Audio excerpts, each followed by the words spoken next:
ሰላም ሰላም ጤና ይስጥልኝ ውድ የቻናሌ ቤተሰቦች እንዴት ናችሁ? ለዚህ ሰዓትና ለዚህ ቀን ያደረሰን ፈጣሪያችን የከበረና የተመሰገነ ይሁን ማለት እፈልጋለሁ። በመጀመሪያ እንግዲህ ሰሞኑን በማህበራዊ ሚዲያ እጅግ በጣም እየተዘዋወረ ያለ አንድ መነጋገሪያ የሆነ ቪዲዮ እየወጣ ይገኛል። እሱም ከእውነት የራቀ ነው ወይስ እውነት ነው የሚለውን አጠር አድርገን በዚህ ቪዲዮ የምንመለከት ይሆናል። እስከ መጨረሻው ድረስ አብራችሁኝ እንድትሆኑ በአክብሮት እጠይቃለሁ።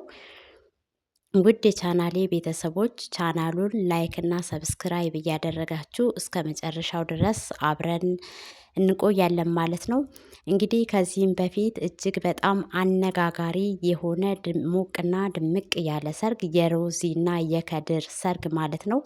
ብዙዎቻችን ያልተስማማንበትና አነጋጋሪ ሊያደርገው የቻለው ሰርጉንም ትልቁ ምክንያት ምንድነው? ያለ እድሜ ጋብቻ በሚለው ላይ ተመልክቶ ብዙዎች አስተያየት እየሰጡበት ነበረ የሰርጉ ያለፈው ማለት ነው።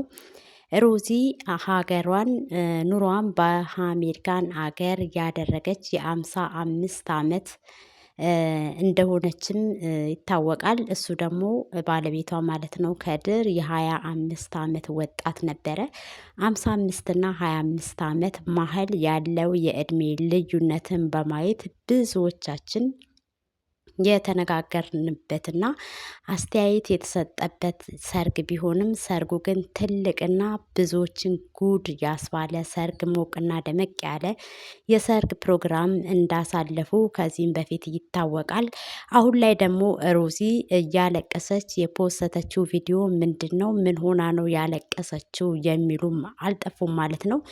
እንግዲህ ሰዎች ከየት እንዳመጡትና ምን እንደሆነ ባይታወቅም ያለቀሰችበትን ምክንያት አንዳንድ ሰዎች የተለያየ ምክንያት እየሰጡ ይገኛሉ። ሮዚ ከድር ያገባት እሷን አፍቅሯት ሳይሆን ገንዘቧን ወዶ ነበረ። የ15 ሚሊዮን ብር መኪና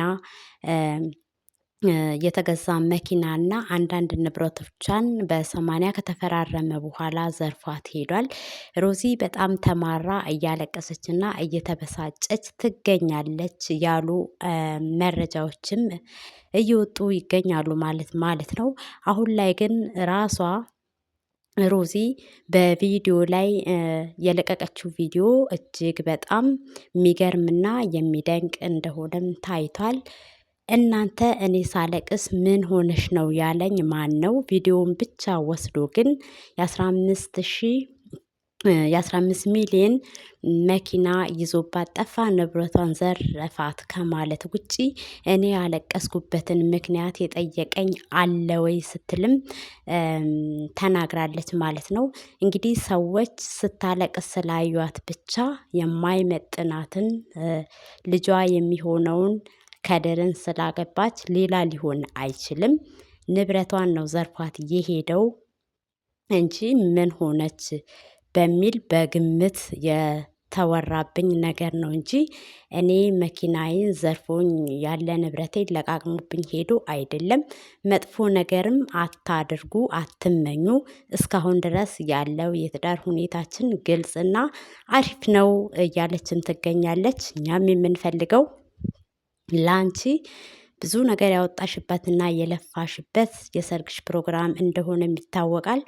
የሚፈለገውም አሪፍና ተስማምታችሁ ብሩን ሳይሆን ፍቅሩን ይዛችሁ ወደፊት መራመዳችሁን የጠላው የለም ያደርግልሽ ማለት እንወዳለን ማለት ነው። እንግዲህ ሮዚ እኔ ምን ከፋኝ ምን ሆኜ አለቀስኩ ለምን እንደዚህ ሆንሽ ያለኝ አንድም ሰው ከጎኔ አልነበረም። ነገር ግን ቪዲዮዋ ቶሎ ከመውጣቷ በፊት የተሰራጨው ወሬ ከእውነት የራቀና የራቀ ነው ብላለች ማለት ነው። እሱም ቢሆን የ25 አመቱ ወጣት ከድር አላደረገውም። ይሄንን ነገር አልዘረፈኝም፣ ዘርፎኝ አልጠፋም ነው እያለች ያለው። እንኳንም ያልዘረፈሽ እንኳንም ይሄ ወሬ ሆኖ ቀረ። ያው በወሬ የሚሰራ ቤት ምንም የለምና ፍሬ ስለሌለው ማለት ነው። ዛሬ ይወራል ነገ ይጠፋል።